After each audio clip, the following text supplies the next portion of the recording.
Okay, now we're going to talk about the low flighted pitch shot. Again, this is not a chip, but it's a low flighted pitch. You want to be using the bounce of the club. I want to emphasize that with a pitch shot, we always are trying to use the bounce of the club. So let me show you this one. We want to, first of all, we want to have a shaft that leans forward to de-loft the club.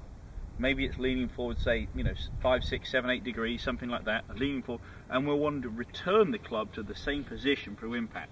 What about a lot of people I see that struggle with pitch try to actually gain more lag during a shot, and that's what makes the leading edge dig into the ground, and they have a really hard time, particularly with this Bermuda or dormant Bermuda grass.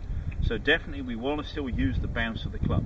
So set up again, there's a forward leaning shaft, a narrow stance, and I also want to get closer to the ball with this shot here. But again, we shouldn't make a big divot or try to dig. We want to use the bounce of the club when we hit this shot. You're just returning the club to the same position. So let's give it a whirl and see how we get on.